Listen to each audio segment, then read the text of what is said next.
Can you see my screen now? Perfecto. Y te oímos perfecto también. Yes, it's good. ¿Hablamos en inglés o en español? English, please. We're gonna get killed. Okay, am I ready? You're totally ready. 1, 2, 3, go! Okay, good morning, everybody. Happy Labor's Day. As you know, in all over the world, we celebrate Labor's Day, so we're not supposed to be working today. But this is just a hello from Santiago, Chile. I just want to let you know that this is the way Santiago looks today. Basically, this is the Valley of Santiago, and this is a view from my clinic. Well, the topic of today, it's a very interesting topic because we've been working in relationship to this very, I would say, interesting observations clinically that we see in our everyday practice. And it's related to the concept of the importance of occlusion that we've been basically talking all these days about it. But we have to realize that we're dealing with a very sophisticated system that deals with a very, I would say, misleading observation.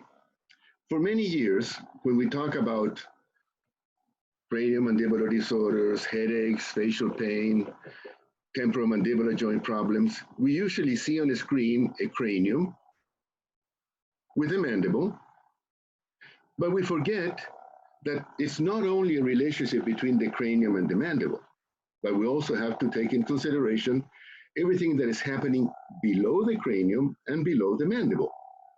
And not only below, but also in front and the back, which is prevertebral, paravertebral, inframandibular structures that are extremely important for normal function and to maintain a physiological state of rest. So we define a physiological state of rest as the position of the least amount of intrajoint pressure, the position of least amount of connective tissue tension, and the position of the least amount of EMG muscle activity, basically at any joint. So it could be the temporomandibular joint, or it even could be occlusion as being also considered as a joint, the process of keeping joint surfaces of the teeth together in a stable position with all the structures related to the physiology of the mouth also in a state of rest. To be able to adopt that position of rest, we can not only think about cranium, mandible, and teeth, because the head is supported posteriorly to the cervical spine, and the cranium is related to the mandible, and finally, the stability of the system is given by occlusion in a stable resting position. So we have a concept that is called the tricentric joint relationship: craniovertebral, craniomandibular, and occlusion. But for able to find then that position of the least amount of intra-joint compression, the position of the least amount of connective tissue tension, and the position of the least amount of muscle activity, we have to consider this tricentric relationship in a different way. If you look at it in this lateral view, look at the tremendous amount of muscle function that are related to the cranium, the mandible, and how the mandible is related to the shoulder girdle through very large groups of muscles: inframandibular, prevertebral, lateral muscles that relates the cranium to the sternum, to the shoulder girdle, large amount of muscles relating the cranium to the posterior part of the spine and the shoulder girdle. So this is a very large area of information. Now, looking at this concept through the years, we have the opportunity to go through different processes of observation. We started initially by seeing everything in a sagittal position. Everything was sagittal, and it still is a lot of sagittal observation, trying to come out with a three-dimension diagnosis. So the growth of the technology has taken us to look at it not only sagittal, but then we started to look at it coronal. But now, with the increased information through the technology, now we see it on 3D. So now we can see it axial, coronal, and sagittal. And that is what has been probably the main, I would say, support of technology in trying to understand this tricentric relationship. So we've been going through an update of the diagnosis and treatment of this concept of craniocervical, craniomandibular, and the synovial temporomandibular joint. It's no longer just a temporomandibular joint. It's a synovial joint that has to follow the principles of synovial joints for that physiological state of rest. What for? To keep our patients away from pain, headaches, facial pain, or joint pain. So we started doing our observations in a different perspective. So now we see, for instance, the importance of the coronal transverse occlusal plane and how that is related immediately to a congruent craniovertebral centric relation. That when we lose that concentric relationship of the craniovertebral joints, we load immediately the synovial temporomandibular joint, which will take us into a progressive of maybe joint degeneration and pain. So today, the importance of the temporal fossa is becoming extremely powerful in the concept of physiology of rest. What for? To be able to have a normal relationship between the fossa, how the disc relates to the fossa, to finally try to find a position of the condyle stable on the disc and the disc remaining stable on the fossa. So it's a different perspective of observation of our system. So what is keeping us together? The cranium, el cráneo.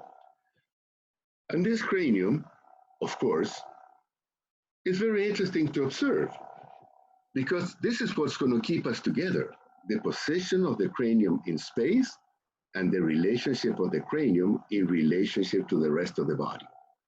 If we look at it, we can see that the cranium is articulated anteriorly through the fossa, the disc, the condyle, and all the connective tissue that is keeping the joint together, capsule, ligamentous structures, and the muscles around the craniomandibular system with an occlusal relationship that you know more about that than me, but it's absolutely necessary for stability.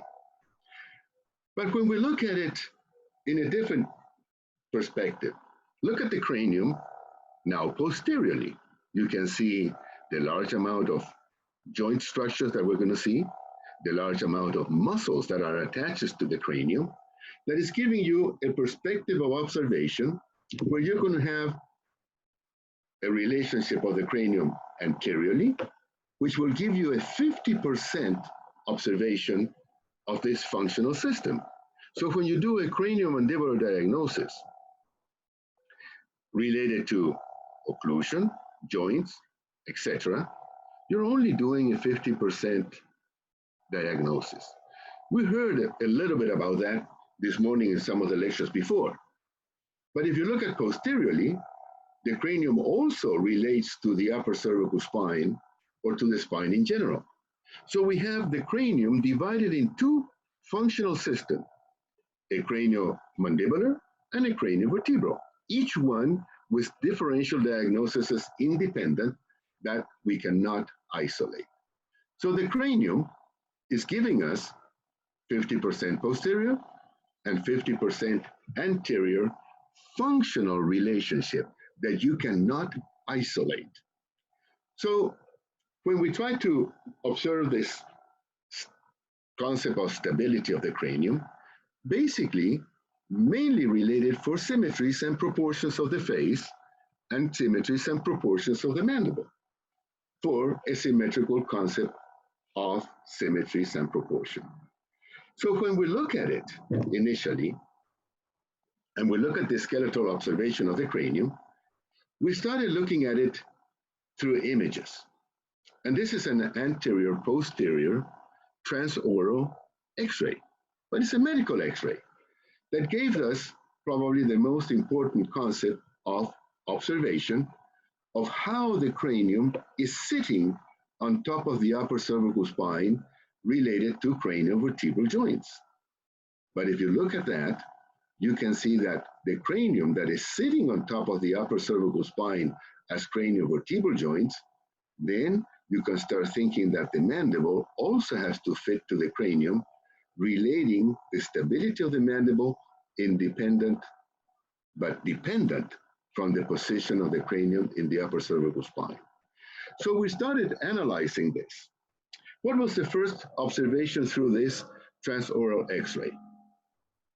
That if we look at this second cervical vertebra, which is axis, C2, has a very interesting structure, which is the odontoid process with a vertebral body, which is a very strong vertebra, able to support the total weight of the head through an element that functions actually like a disc, which is atlas.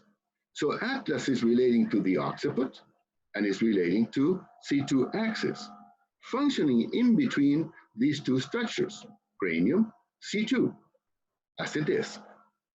But that position of C2 is dependent in what is called a skeletal midline that crosses the maxilla, crosses the odontoid process, crosses the spinous process of C2 that is at the center of the body of C2, and crosses the center of the mandible. So it gives us a skeletal midline that is common for the cranium, the maxilla, the craniovertebral joints, and the mandible. It's just one skeletal midline. When we see that, when that skeletal midline passes through the center of the body of C2 and the odontoid process, the transverse occlusal plane of the mandible becomes horizontal. So it's a cruciate system that is going to be quite interesting when we see a little bit of the anatomy of the relationship of these structures. What does that give us then? It gives us a parallel relationship to atlas that is also going to be horizontal when axis is on a skeletal midline. And that allows then the maxilla also to be horizontal, parallel to atlas, and horizontal, parallel to the mandible. Now, in this observation, you can see that that skeletal midline is only one for the whole system as a craniovertebral, craniomandibular Mariano, functional unit. give it a try to those earphones that Lena te va a dar. Ponete audífono. I can't hear you. Ponete audífono. Que los tuyos ¿dónde están? Que se escucha mucho eco. Está hablando con la nadie. Okay, what are you telling me? I didn't hear you. Sí, no, que teníamos mucho eco, a ver si con esto nos mejoraba. Dame el micrófono. Encima de mí.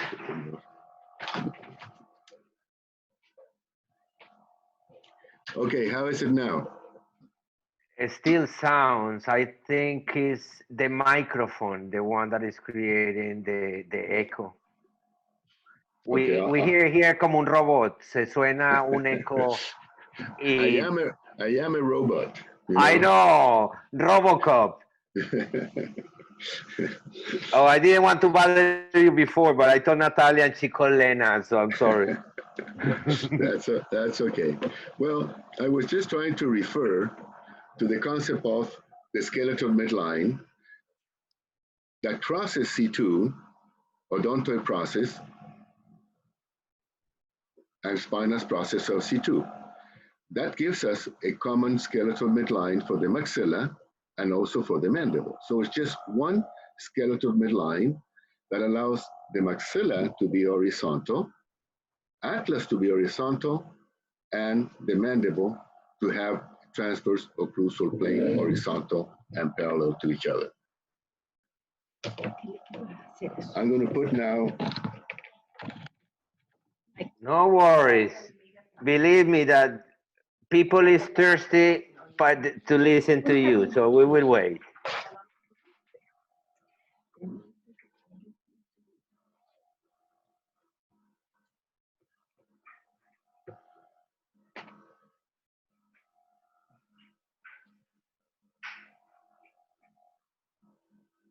Ahí se escucha mejor. A ver, 1, 2, ¿Me 3. escuchan? Sí, te Can you escuchamos. hear me? Mucho mejor. Mucho mejor. ¿Y tú? Better. Ah, no es lo mismo. No, pero si ahí sigue yendo hoy en día. There's still a little Honestamente, echo. ya, Mariano, como sea, quítate, lo que sigue casi lo mismo, donde te Yes. sientas más cómodo. Tú tranquilo. Ponete el audífono tuyo. Sí, yo creo que es el internet tuyo debe estar un poquito bajo, pero don't worry. It's okay. Let's keep going. Ya.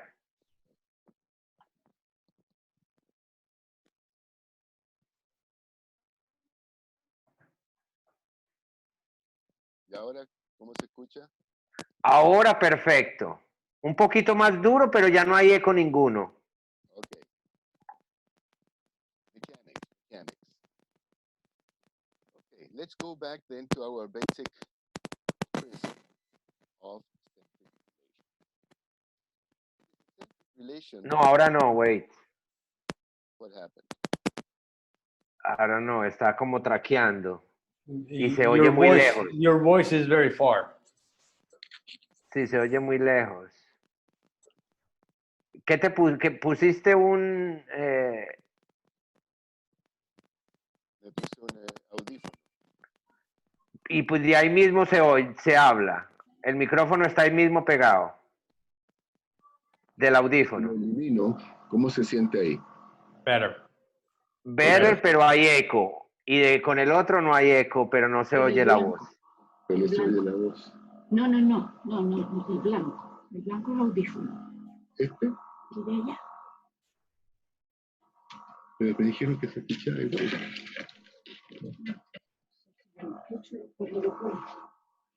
A ver, vamos a ver. ¿Y ahora cómo lo escuchan? Igual que con eco, pero sigue. Así está bien. But No the inventemos. voice is clear though. Yeah, We do the have that echo at the end. Yeah. Ya. Perdóname, sigue. Tú tranquilo, no ha pasado nada. Okay, Esto lo editamos después, o tranquilo, dale. This is Rocabado robot. Okay. Rocabado. Okay, we know now that we have only one skeletal midline passing through C2 that allow us to have a transverse occlusal plane of the mandible parallel to an horizontal position of atlas and a transverse occlusal plane also horizontal parallel to atlas of the maxilla. This allows us a very interesting kind of situation. Everything has to be, as I said, on a skeletal midline. So we will see how the cranium is related to the upper cervical spine, going through the spinous processes of the upper cervical segments. Okay, interesting position because when we have this craniovertebral aligned in this cruciate system, vertical and horizontal, we will have symmetry in relationship to the craniofacial region. And we see that in this case, the orbits will also be at the same level, parallel to the maxilla, parallel to atlas, and parallel to the transverse occlusal plane of the mandible. This is the concept of symmetry related to craniovertebral joints. But as you can see, this is going to be, again, a 50-50% concept. So we're always analyzing a 50-50%, anteriorly, posteriorly, laterally, medially, superiorly, inferiorly, etc. So this observation of the tricentric condition at the beginning takes us back to the concept of rest. So when we do an anatomical cut, you can see this coronal cut and this sagittal cut. What is that giving us? a very interesting situation because the head has to be balanced. And it's balanced in this lever observation. But if you look at the center of the lever, this point corresponds exactly to the top of the odontoid process on C2. So your cranium is going to be balanced according to that same principle of 50-50%. The 50% anteriorly and the 50% posteriorly. So if you analyze it in the sagittal observation, the most important point is the top of the odontoid process. And that top of the odontoid process will receive the skeletal midline that divides this system in two. Same thing is going to happen when we look at it in the coronal plane. What are we looking? 50% on the right, 50% of the left. But in relationship to that, the skeletal midline passes again through the top of the odontoid process, which you also see in the sagittal plane, dividing posterior craniovertebral, anterior craniomandibular, right craniomandibular, left craniomandibular. But if we look at this condition, what is important? That you're looking at it in a black and white picture. But it's interesting to see that if we go back, and we go back to the initial observation, we have brain. We have central sensitization. Yesterday, we heard a fantastic lecture on neurology of occlusion, where the most important thing, how the teeth are connected to your central nervous system. So we cannot forget the importance of central nervous system, airway, and the physiology of the mouth.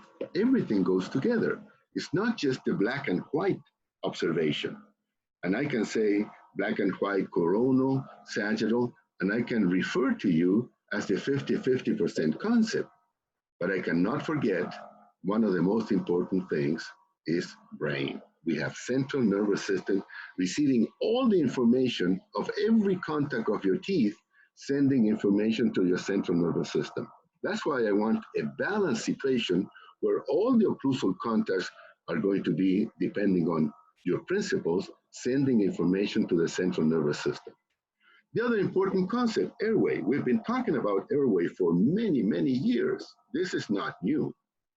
We started talking about airway, at least in my initial observation, 50 years ago, and the importance of the superior airway space that is so important to maintain a balanced position of the head in relationship to the rest of the body. And finally, you cannot forget the concept of craniovertebral, craniomandibular, which are intimately related with the physiology of the mouth, mastication, swallowing, speech, extraoral forces, lip, orbicularis, buccinator, pharyngeal constrictor muscles. Everything is related to maintain this head at rest. So looking at the anatomy of this area, you can see, for instance, this coronal view. It's a posterior anterior observation. But if we look at it from the back, this being occiput, that is on top of it is sitting the cranium, has a vertical connection between basion of occiput vertically all the way down behind the odontoid process into the vertebral body of C2. It's a vertical relationship that you cannot isolate between the cranium and the body of C2, ligamentous-wise. But if you see the arrangement of these ligaments, very interesting. Look at the vertical, but also has an horizontal fibers. And that horizontal fibers have a cruciate alignment that connects occiput behind the dens to the vertebral body and also has an horizontal connection. But if you look at the ligaments, they have the same cruciate alignment. And that's why it's called the cruciate ligament that connects occiput to C2 and atlas to C2 through a transverse ligament. That transverse ligament connects the lateral masses of atlas behind the dens and gives you the stability anteriorly, posteriorly of the cranium. So the stability of the cranium is dependent on the cruciate ligament, vertically and horizontally. It's a cruciate system. But if you look at the ligaments and you do a bisection between the vertical and the horizontal, it shows two ligaments that are called Aylor ligaments. Look at the direction of those ligaments.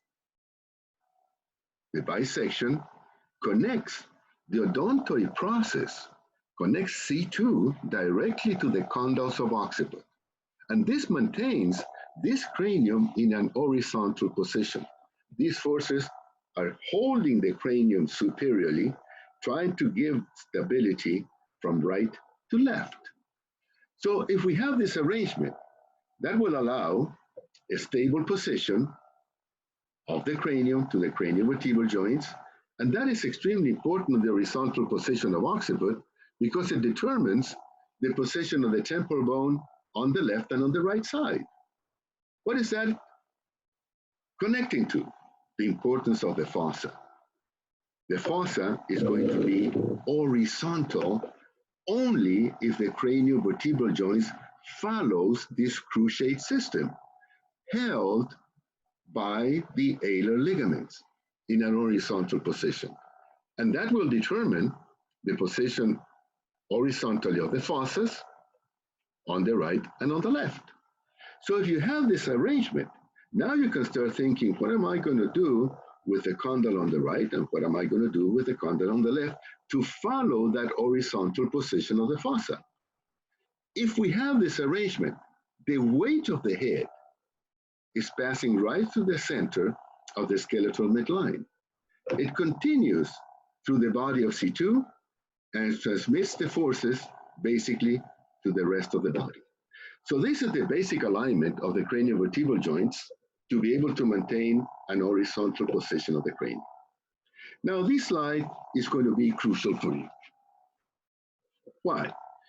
Because if we look at it initially from posterior to anterior, look at the position of the cranium.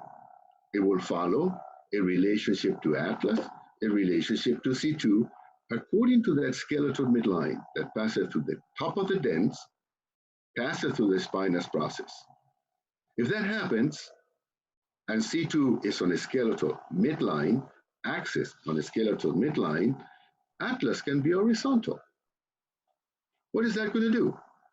It's going to maintain an horizontal position of the cranium, and the mandible can fit in an horizontal position depending on atlas horizontal, that is dependent on axis horizontal. Now, the interesting factor is that axis on C3, the facet angles of these facets are in 45 degrees. So that vertebra is not rotating in an horizontal plane, it's rotating on an angular facet of 45 degrees on the right and on the left. So if we look at it on the left picture, you can see that now that spinous process moved towards the left of the skeletal midline. What does that happen? It means that C2 is rotated. But because the spinous process is behind the body of C2, when it goes to the left, the vertebral body of C2 rotates to the right in a 45-degree angulation and causes what is called the angle of the spinous process of C2. If we see it on the right picture, you can see that now the spinous process is to the right. What does that mean? That the spinous process is to the right, but the vertebral body is going to be rotated to the left in a 45-degree angulation.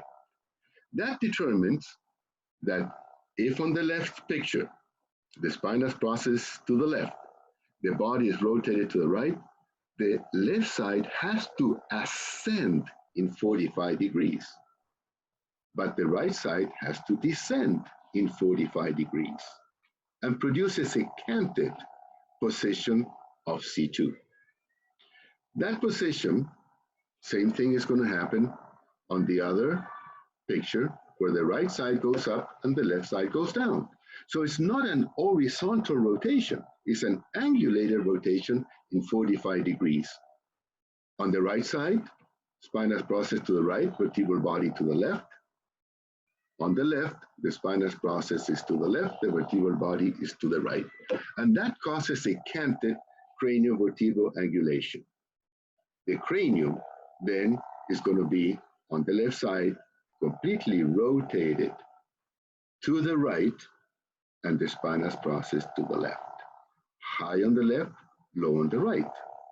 On the right picture, the cranium is going to be laterally rotated to the left according to the pure axis of rotation. What does that mean? That the right side is going to be up and the left side is going to be down.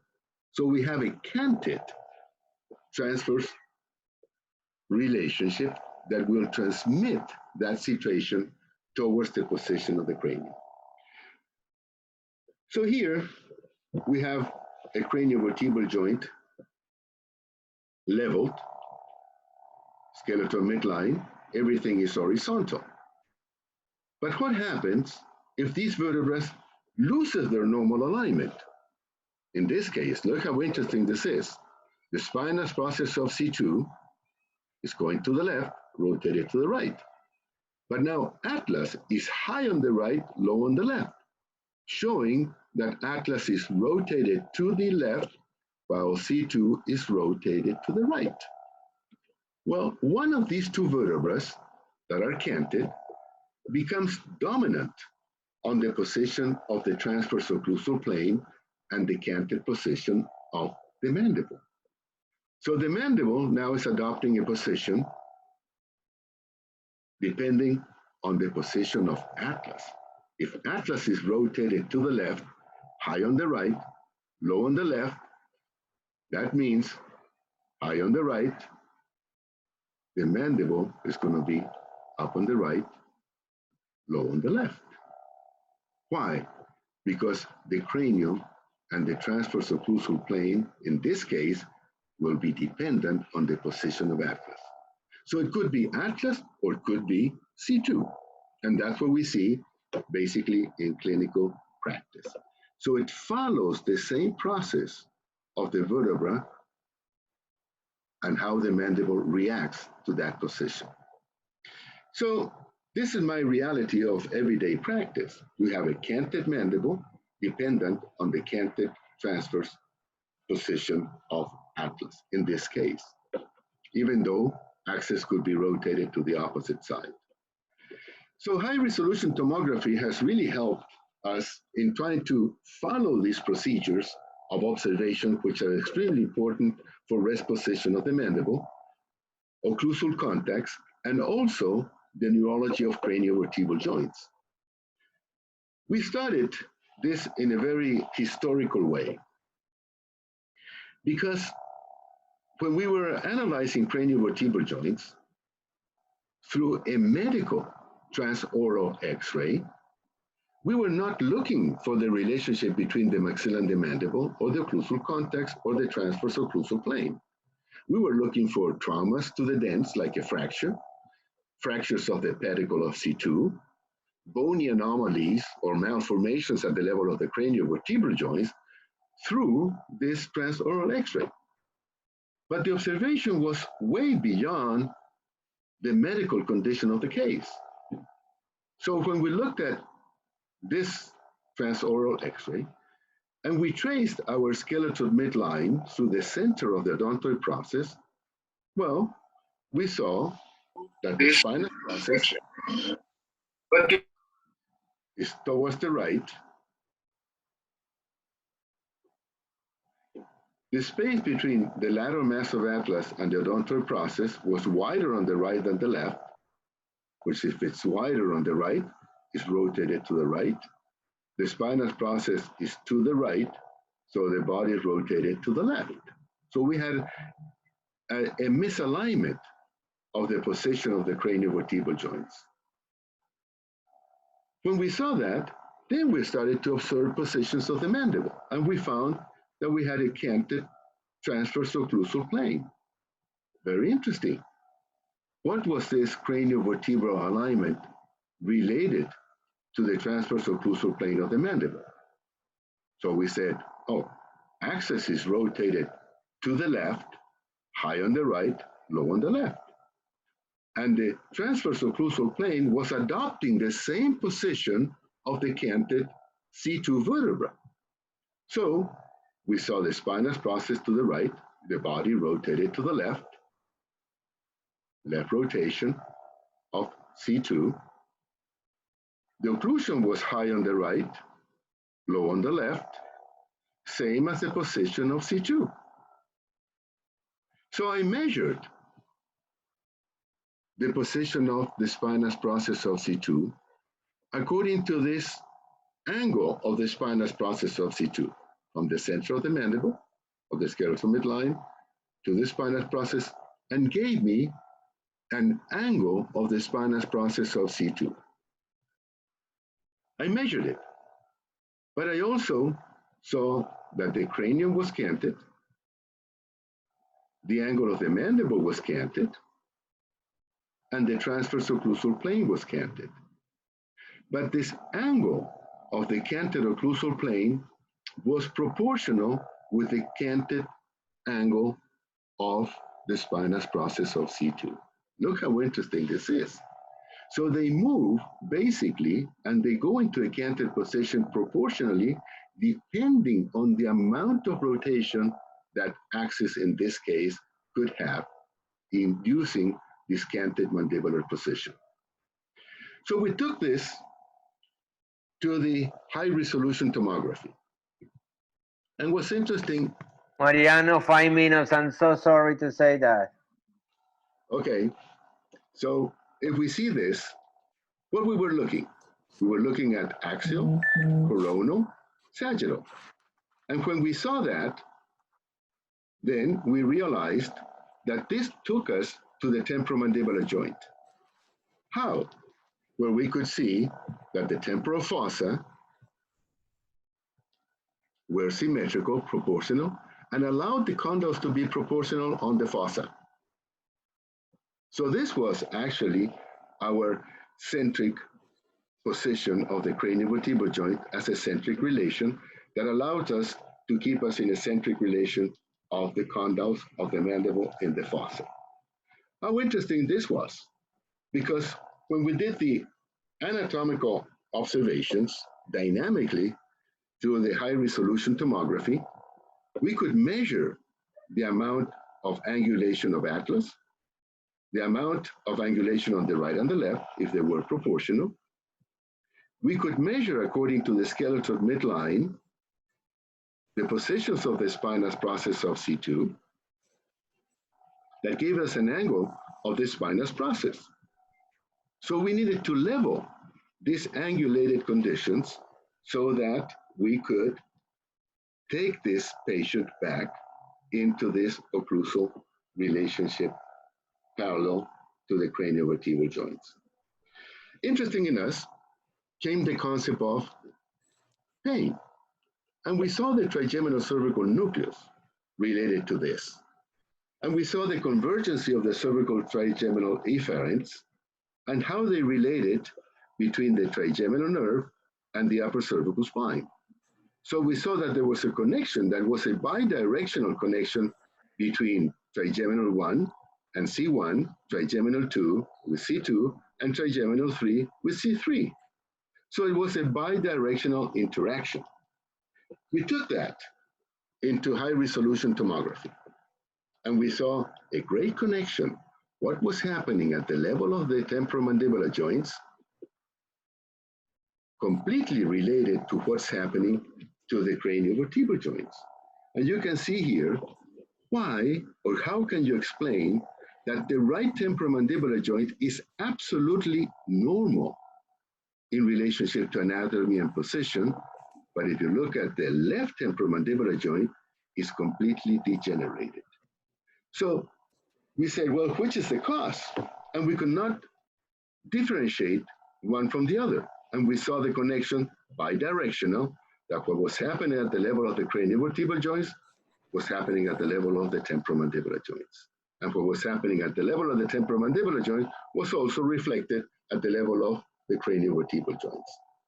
So we started to see then that when we did evaluations of occlusal contacts, these patients, every time they came back to occlusal contacts, had a unilateral occlusal contact in the most posterior molar.